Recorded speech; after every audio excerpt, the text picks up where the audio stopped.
On trouve Karine Roy par le truchement de la technologie, elle qui est coach en gestion. Salut Karine. Bonjour Alex. On aborde ensemble évidemment toujours le modèle de la gestion et ses différents paramètres, déclinaisons. Évidemment, quand on est dirigeant, il faut savoir déléguer. Mais c'est quand le temps finalement de déléguer? Quelle est la bonne indication? Bien, ça va dépendre aussi de la fonction qu'on va occuper. C'est sûr que quand on est dirigeant, on ne peut pas tout prendre sur ses épaules. Donc, on délègue quand on en a trop sur les épaules.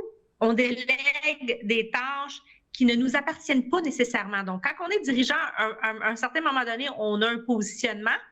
Donc, on devrait prendre des décisions stratégiques, on devrait agir à ce niveau stratégique-là. Et certaines tâches, peut-être plus hands-on, comme on dirait, peuvent être déléguées. OK. Et qu'est-ce qu'on délègue justement? Quoi déléguer là, en différentes circonstances? Là?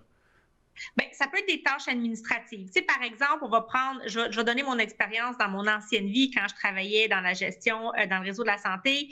J'avais une agente administrative qui me soutenait, donc elle pouvait faire la prise de rendez-vous, la gestion de l'agenda, elle peut préparer des documents, des plans d'action, ça peut être de réviser aussi, d'organiser des rencontres. Donc, évidemment, en fonction de la fonction, on va déléguer des tâches administratives très souvent.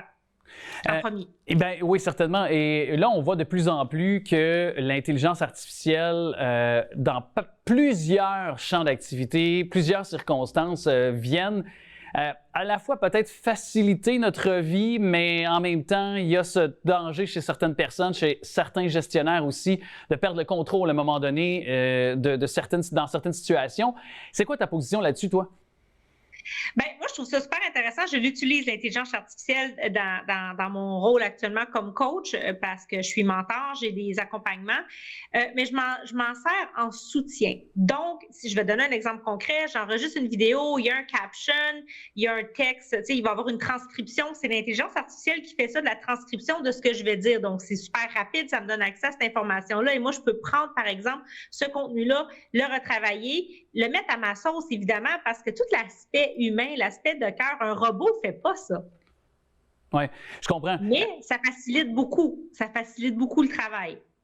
Exactement, mais est-ce que toutefois, il y a encore pour toi des pièges à éviter justement en tant que gestionnaire parce qu'il y a des fois, en tant que peut-être domaine informatique, il y a des données qui peuvent être parfois, tu sais, est-ce que pour toi, il y a une façon de voir les choses aussi de cette façon-là? Bien, je pense qu'il faut avoir un lien de confiance quand on délègue à quelqu'un. Puis je pense qu'on doit déléguer des tâches dans lesquelles ce n'est pas notre zone de génie, ce n'est pas notre force. Donc, on veut quelqu'un qui est vraiment expert, donc qui va être capable de faire ce que ça nous prendrait le double, le triple du temps à faire, puis qu'elle a fait ça comme, ou lui, d'un claquement de doigts.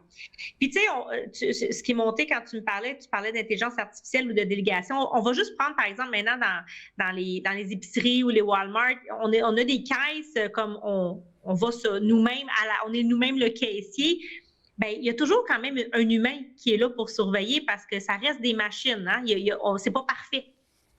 Alors, on voit quand même très bien depuis tantôt quelles sont les retombées positives de le faire, de ne pas le faire, justement, dans certaines circonstances, soit de déléguer oui ou non. Merci beaucoup à toi, Karine, d'être passée à l'émission.